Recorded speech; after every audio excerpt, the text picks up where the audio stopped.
Masula beach festival 2025 మన minister గారు బాబు పునీత్ గారు ఆయన విషయాలు అడిగి తెలుసుకుందాం అండి. సార్, ఇది ఎంతమంది వస్తారని ఎస్టిమేషన్?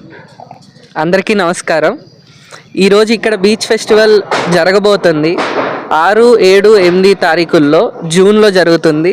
ఇక్కడికి మేము అనుకోవటం ఒక 10 lakhs నుంచి 15 lakhs వరకు పీపుల్ వస్తారు. ఇక్కడ వాళ్ళే కాదు, పక్క రాష్ట్రాల నుంచి కూడా రావాలని కోరుకుంటున్నాను. ఆ స్టాల్స్ అంటే మనకి మెయిన్గా వచ్చేసి ఫుడ్ వెరైటీస్ అనేది ఉంటుంది. 100 స్టాల్స్ వస్తున్నాయి. అందులో ప్రతి రకము అన్ని చోట్ల నుంచి వచ్చేలా చూస్తున్నాము. ఎప్పుడు ఇక్కడ లేనిది పెట్టాలని చెప్పి మేము అనుకుంటున్నాం. దానికి అందరు సపోర్ట్ కావాలి. ఎవరన్నా స్టాల్స్ పెడదామని ఇంట్రెస్ట్ ఉన్నా సరే, ఎక్కడ వాళ్ళైనా కూడా కాంటాక్ట్ అయితే మేము వాళ్ళకి స్టాల్ ఇస్తానికి ట్రై చేస్తామండి. హెలికాప్టర్ అవన్నీ వస్తాయని విన్నాను సార్, అది నిజమేనా సార్? హెలికాప్టర్ వస్తుంది, అలానే వాటర్ స్పోర్ట్స్ అనేవి చాలా జరుగుతున్నాయి.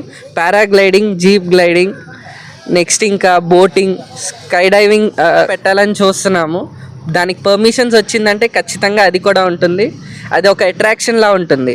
అలానే నేషనల్ ఈవెంట్స్ వచ్చేసి కయాకింగ్ అండ్ బీచ్ కబడ్డీ, ఈ 2 కూడా జరగబోతున్నాయి. సో నేషనల్ మీడియా కానీ ఇండియా మొత్తం మన మచిలీపట్నం చూడబోతుంది. సార్, ఇంత బడ్జెట్ పెట్టారు కదా, దీనికి ఏమైనా టికెట్ ఏమైనా పెడుతున్నారా సార్?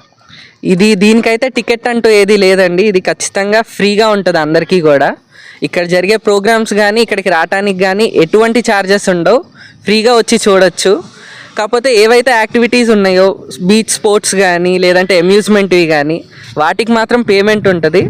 అవి కూడా తగ్గించి తీసుకోవాలని చెప్పి మేము మాట్లాడుతున్నాము. ఎందుకంటే అందుబాటులో ఉంటే అందరూ దాన్ని చూడొచ్చు కదా, పార్టిసిపేట్ చేయొచ్చు కదా. లాస్ట్ టైము చాలా ట్రాఫిక్ ఇబ్బందులు పడ్డారు 2018లో.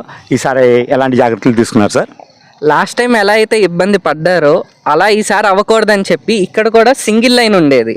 అది కూడా కాకుండా వెహికల్స్ కూడా ఇటువైపు రాకుండా పార్కింగ్ కూడా ఎక్కడికక్కడ ఇచ్చి ఎవరు ఇబ్బంది పడకుండా చేయాలనుకుంటున్నాం. అలానే చిలకలపూడి లైన్ గేట్ దగ్గర నుంచి ఇక్కడ వరకు కూడా 1 way చేసి ఇక్కడి నుంచి వెళ్తాకి ఊరుల్లో నుంచి పంపించేలాగా ఎవరు కూడా ఎటువంటి ఇబ్బంది పడకుండా ఉండాలని ఇవన్నీ జాగ్రత్తలు తీసుకుంటున్నాం. సార్, రాష్ట్ర ప్రజలకి మీరు ఏమని పిలుపునిస్తున్నారో ఒకసారి.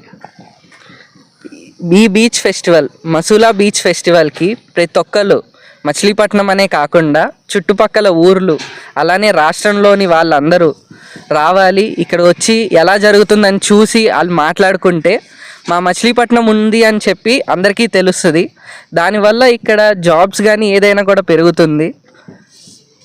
అలానే ఈ బీచ్ ఫెస్టివల్ అనేది సౌత్ ఇండియాలోనే బిగ్గెస్ట్ బీచ్ ఫెస్టివల్. గోవా తర్వాత ఏ బీచ్ ఉంది అంటే మచిలీపట్నం బీచ్ ఉంది అని చెప్పి కొనేలా మేము చేయాలని